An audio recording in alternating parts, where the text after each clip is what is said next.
This is CTV News with Scott Roberts and Mi-Jung Lee. Today, under the direction of the Provincial Health Officer, we are directing all schools to immediately suspend in-class instruction until further notice. It seemed only a matter of time, and today the BC government made the decision that parents across the province have been waiting for. Classes have now been suspended indefinitely for students in kindergarten to grade 12, and schools will very likely remain closed well after spring break to try to slow the spread of COVID-19. One big question tonight: when or will they reopen this school year? Good evening. Much more to come on the school closures in just a moment, but we start with breaking news and troubling new numbers on COVID-19 in our province as BC declares a public health emergency. Today, BC's top doctor announcing 3 new deaths from the virus, bringing the total number of deaths to 7 in BC.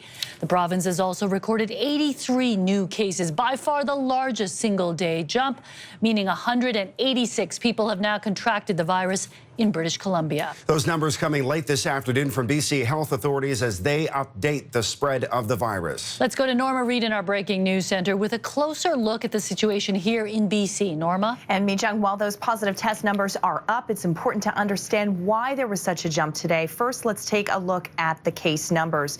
With the 83 new positive cases, BC has a total of 186. Of those cases, 116 are located in the Vancouver Coastal Health Region, 47 in the Fraser Health Region, 12 total cases are found in the Vancouver Island Health Region, and there are 7 cases in the Interior Health Region, plus 4 cases in the Northern Health Region.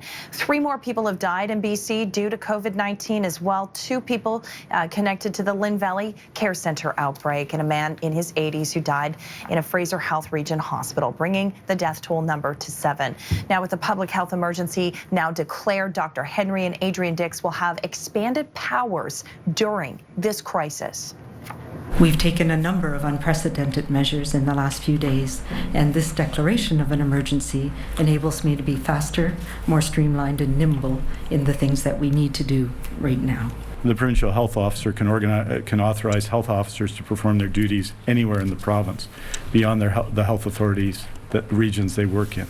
The Provincial Health Officer can also compel any and all peace officers to enforce her verbal orders. In addition, it means that I, as Health Minister, can amend regulations without the consent of the Cabinet, and the Health Minister can make changes to the Public Health Act without the consent of the Legislature. Okay, so now as for those new case numbers, Dr. Henry says that while today was absolutely a large increase in case numbers, it's not reflective of just the new cases tested in the past 24 hours, but includes a large number of people now going for testing, as well as 5 new test sites across the province, with more coming on board. Mi-Jung, Scott? Thank you, Norma. The BC government's move to close all public and private schools indefinitely is one of the most significant measures so far in the effort to stop the spread of COVID-19. CTV Shannon Patterson reports on what it means for the rest of the school year. Nearly every BC public and private school is empty now for spring break, and they're going to stay that way indefinitely. Today, under the direction of the Provincial Health Officer, we are directing all schools to immediately suspend in-class instruction until further notice. But the Education Minister doesn't want the learning to stop. School districts will be expected to implement some sort of online teaching model beginning March 30th. That'll look different for primary, intermediate, and secondary school students. A lot of classroom teachers contact regularly with parents and students via email already. We have 57 online learning providers in BC. Right now, the entire BC curriculum is available online, so it may be a combination of new types of classroom-based instruction that's electronic, organized through individual teachers. It may be transferring students into registering into online courses. Some schools may stay open for children of essential service providers, like frontline healthcare workers and first responders who need to go to work. It would obviously be radically different than what a typical school looks like, but it could be in use practicing safe social distancing and providing some kind of limited school instruction that will allow those frontline workers to continue serving British Columbians. For now, the province has not ordered daycares to close. Parents should be take comfort in that, but it is an evolving situation, and should the public health officials give us different direction, we'll be taking different actions. There is no sense of how long this school closure will last. We don't have all the answers today. We're in a fast-moving situation. Regardless, students will receive final grades for this year and move into the next grade in the fall, and those in grade 12 will graduate. We're used to schools being safe places where kids learn and grow and socialize. We have to take action today to protect our students and staff and keep our schools safe. Shannon Patterson, CTV News, Vancouver. The school shut down as parents scrambling for solutions tonight, with many wondering how they can keep working while making sure their children keep getting an education. Maria Weisgarber has that part of the story. No return to class for the time being has some parents wondering what lies ahead. I don't even know what to do because I have two kids. One is a special needs boy. Elizabeth Dean Conte says she'll try to see if she can stay home from work. I don't know if the government gonna help us, if most of us gonna lose some of pay. It could be a couple of months. We don't know. Sue Morfitt is helping with childcare for her family, including her 10-year-old granddaughter. I mean, it's kind of good because there's no more social gatherings, but at the same time, it's kind of a little disappointing. I think it's a really good decision. I think it's kind of, rather than piecemeal and having it a little bit here and a little bit there, just have it across the board and then everybody's safe.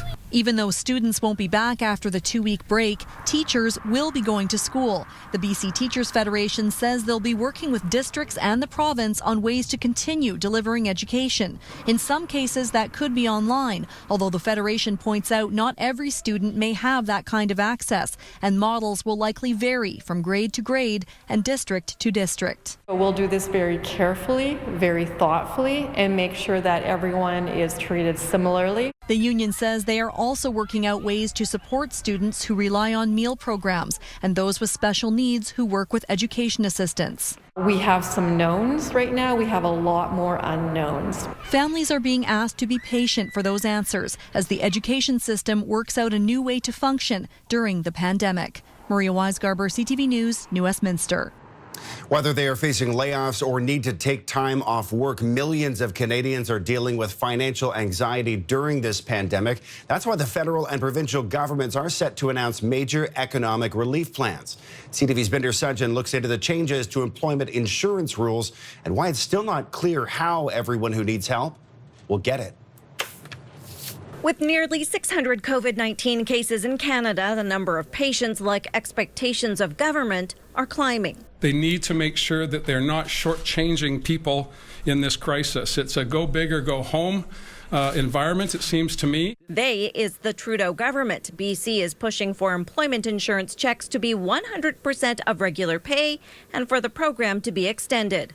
So that would include self-employed, part-time, contractors, and we're certainly hoping that we're going to hear that confirmation tomorrow. Tomorrow, we will be making another major announcement on economic actions to support Canadians as quickly as possible.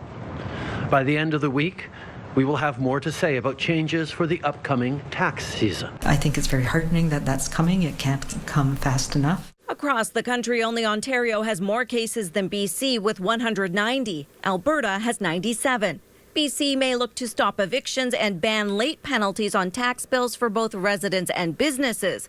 Changes are also coming to employment standards. To protect workers and prevent layoffs in the event that someone has to stay at home to self-isolate, we want to make sure that no one loses their job by doing the right thing. BC's finance minister is also bracing for the books to take a hit. I think it's too soon to have specifics. I think there is no question it's going to have a big impact. It is likely we will have a deficit. I think there's no question about that.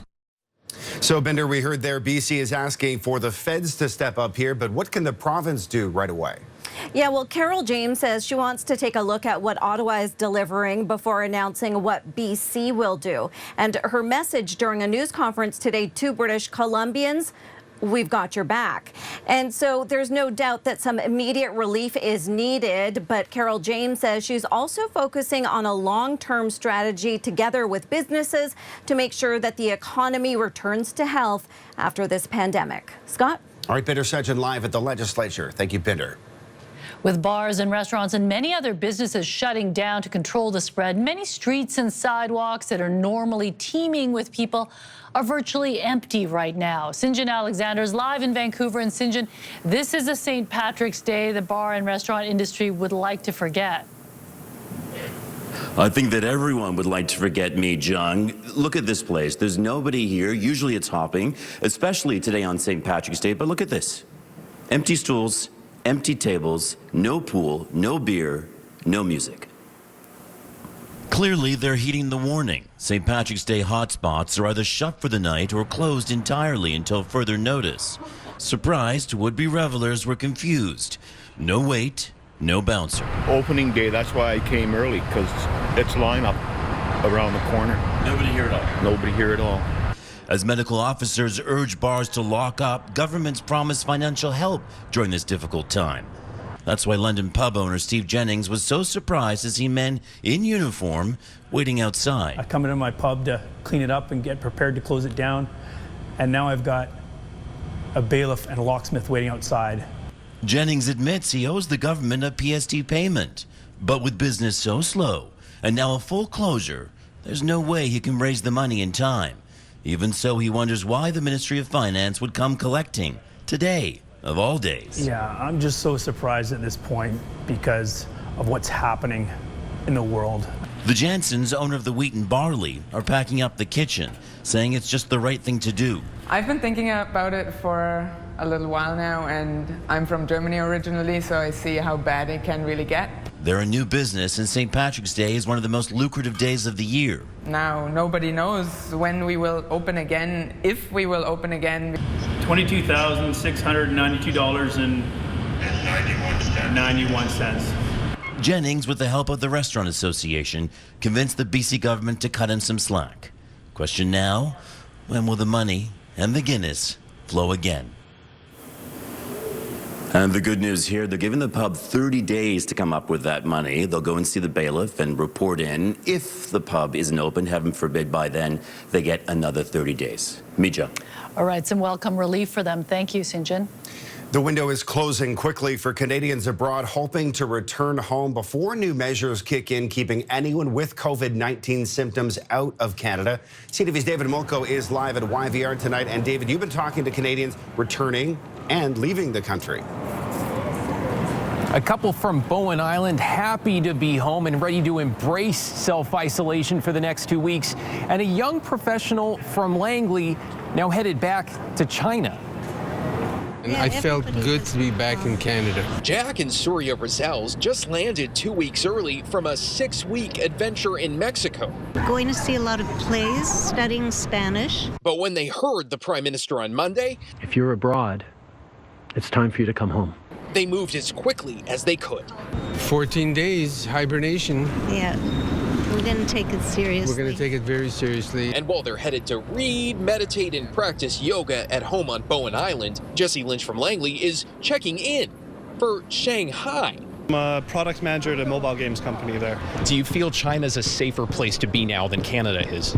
I would argue yes, just because they've been dealing with this for 2 months now. The airport will never close, come hell, high water, or COVID-19. But come Wednesday, you'll have to be a Canadian citizen or permanent resident to cross the border, though there are exceptions that include air crews, diplomats, and Americans. It's not my position to judge whether or not that is the right decision. While both Jesse Lynch and the Rizals say no matter whether you're coming or going or how you're feeling, all who have to travel have to do their part. Are you worried about flying? That's honestly the biggest risk, I would say. People are wanting to pull together more. Yeah. People are listening more than I've ever heard them listen, and it makes a difference.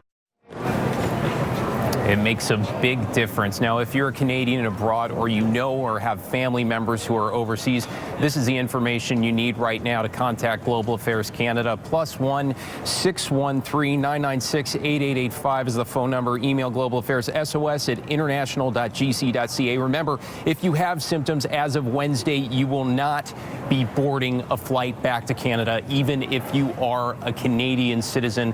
Coming up later in the newscast, we're going to hear from British Columbians who are stuck overseas, still trying to get home. Scott?